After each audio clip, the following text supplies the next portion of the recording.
Hari ini saya akan membincangkan 4 titik faktor yang mempengaruhi potensi organisasi dan cara mengatasinya. Setiap organisasi memiliki pelbagai jabatan yang beroperasi seperti bahagian pengeluaran, pemasaran, dan banyak lagi. Jabatan-jabatan ini sudah tentunya memerlukan sumber manusia agar dapat mencapai matlamat yang disasarkan. Prestasi kerja dalam sesebuah organisasi amatlah penting kerana dia dapat mempengaruhi prestasi organisasi itu. Menurut Murphy 1990 dan Rumbley 2001, prestasi kerja itu dilihat sebagai suatu set tingkah laku yang relevan dengan pencapaian matlamat organisasi atau unit organisasi tempat seseorang itu bekerja. Justru itu amat penting untuk kita mengatasi segala faktor yang mengganggu prestasi sesebuah syarikat itu. Antara faktor-faktor luaran yang mempengaruhi prestasi organisasi itu seperti penyelia, motivasi, rekan sekerja dan juga pendapatan. Faktor yang pertama ialah minat. Minat merupakan salah satu faktor yang mempengaruhi prestasi kerja tanpa kita sedari. Hal ini kerana minat membolehkan seseorang itu dia dapat mencapai keinginan untuk melakukan sesuatu kegiatan demi mencapai sesuatu tujuan.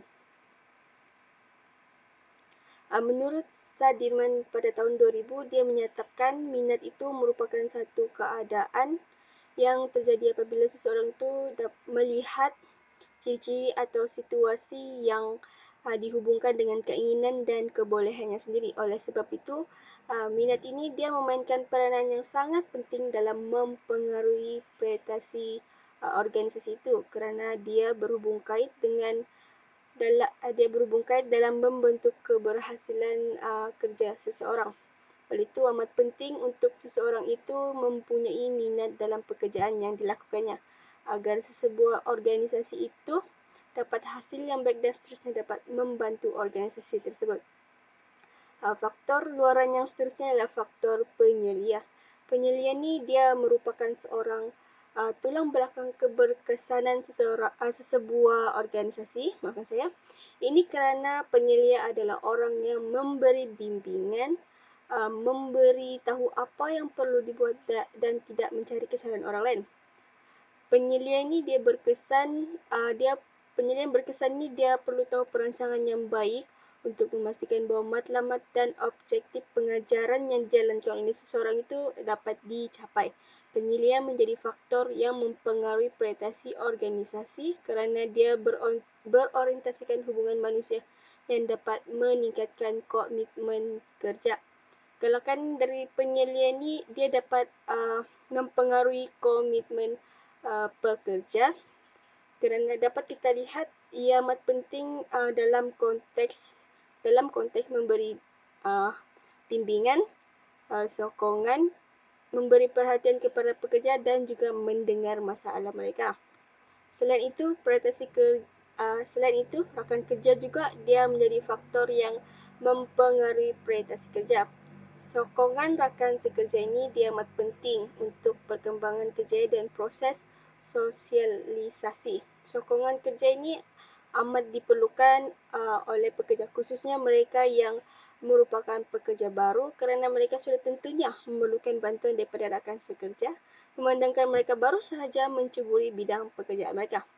Pernyataan ini juga dapat disokong oleh Zinner pada 1983. Menurut beliau, rakan sekerja ini merupakan panduan dan petunjuk ajar paling dekat kepada pekerja baru. Walaupun seperti yang kita tahu bahawa rakan sekerja ini tidak mempunyai kuasa atau pangkat seperti seorang penyelia, namun mereka amat mempengaruhi dalam prestasi kerja dalam sesebuah organisasi. Justru itu, pekerja memerlukan seorang rakan sekerja yang membolehkannya berinteraksi dan membina sebuah hubungan yang boleh dipercayai. Secara tidak langsung ini akan dapat membantu dalam perkembangan dari aspek sosialisasi dan profesionalisme. Faktor luaran yang terakhir ialah pendapatan.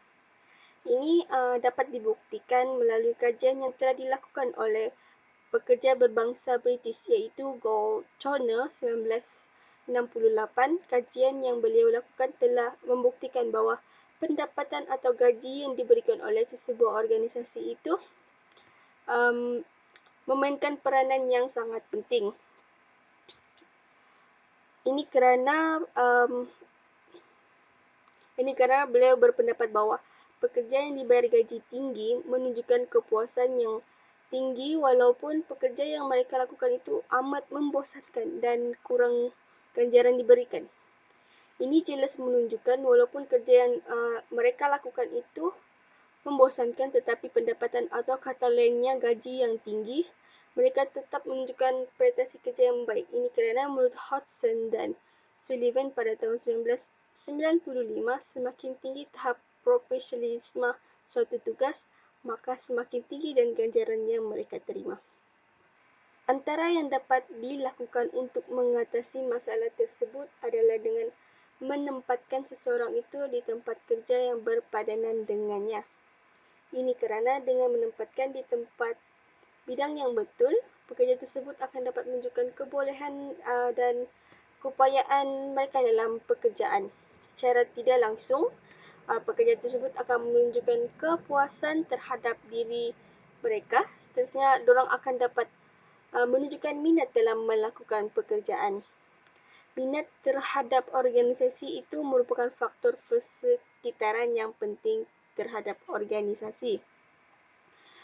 Kerana oleh itu, organisasi ini dorang berperanan sangat penting untuk memberikan galakan, memberikan sokongan, semangat kepada pekerja untuk mereka memberikan komitmen yang tinggi. Selain itu, pihak organisasi juga perlu memantau dan memastikan penyelia yang bertugas itu memberi bimbingan kepada pekerja untuk melakukan tugas dengan baik. Kerana seperti yang kita tahu, penyelia ini dia sepatutnya menunjukkan tunjuk ajar, mendengar masalah mereka. Tetapi ada di antara penyelia yang tidak melakukan tugas mereka dengan baik dan sebaliknya mereka ini mencari kesalahan pekerja saja dan ini seterusnya akan mempengaruhi prestasi kerja. Oleh itu, pihak organisasi perlu memantau penyelia untuk mereka melakukan tugas mereka dengan baik. Cara mengatasi yang terusnya yang boleh dilakukan ialah dengan organisasi itu melakukan latihan dan pembangunan. Hal ini kerana ia merupakan satu keperluan pengurus sumber manusia di samping dapat meningkatkan prestasi di peringkat individu, kumpulan dan organisasi. Namun begitu, latihan yang diberikan oleh organisasi itu perlulah efektif dan berkesan dalam mempengaruhi prestasi kerja. Hal ini kerana latihan dan pembangunan yang dijalankan organisasi itu, dia akan mampu meningkatkan kecekapan pekerja, meningkatkan kemahiran, perkembangan. Bukan itu saja, latihan ni dia merupakan sebuah pelaburan model manusia yang dapat memberikan manfaat kepada pekerja, iaitu dari segi gaji dan kenaikan pangkat. Dan dia juga memberi manfaat kepada organisasi syarikat, iaitu dari segi produktiviti. Antara latihan yang mereka dapat berikan semasa latihan adalah seperti latihan luar kerja, latihan mentoring dan bimbingan, dan juga diorang dapat buat latihan perantisan. Latihan sebegini ni dia akan dapat mengutamakan pembangunan pekerja dan sudah semestinya dia akan memberi kesan kepada prestasi dan juga sikap pekerja yang seterusnya dapat meningkatkan prestasi organisasi tersebut. Secara kesimpulannya yang dapat kita buat, kita dapat lihat bahawa majikan ni dia memainkan peranan yang sangat penting dalam meningkatkan sesebuah organisasi. Okay, itu sahaja dari saya Nur Al Natasha binti Abdul Nasir. Terima kasih kerana menonton.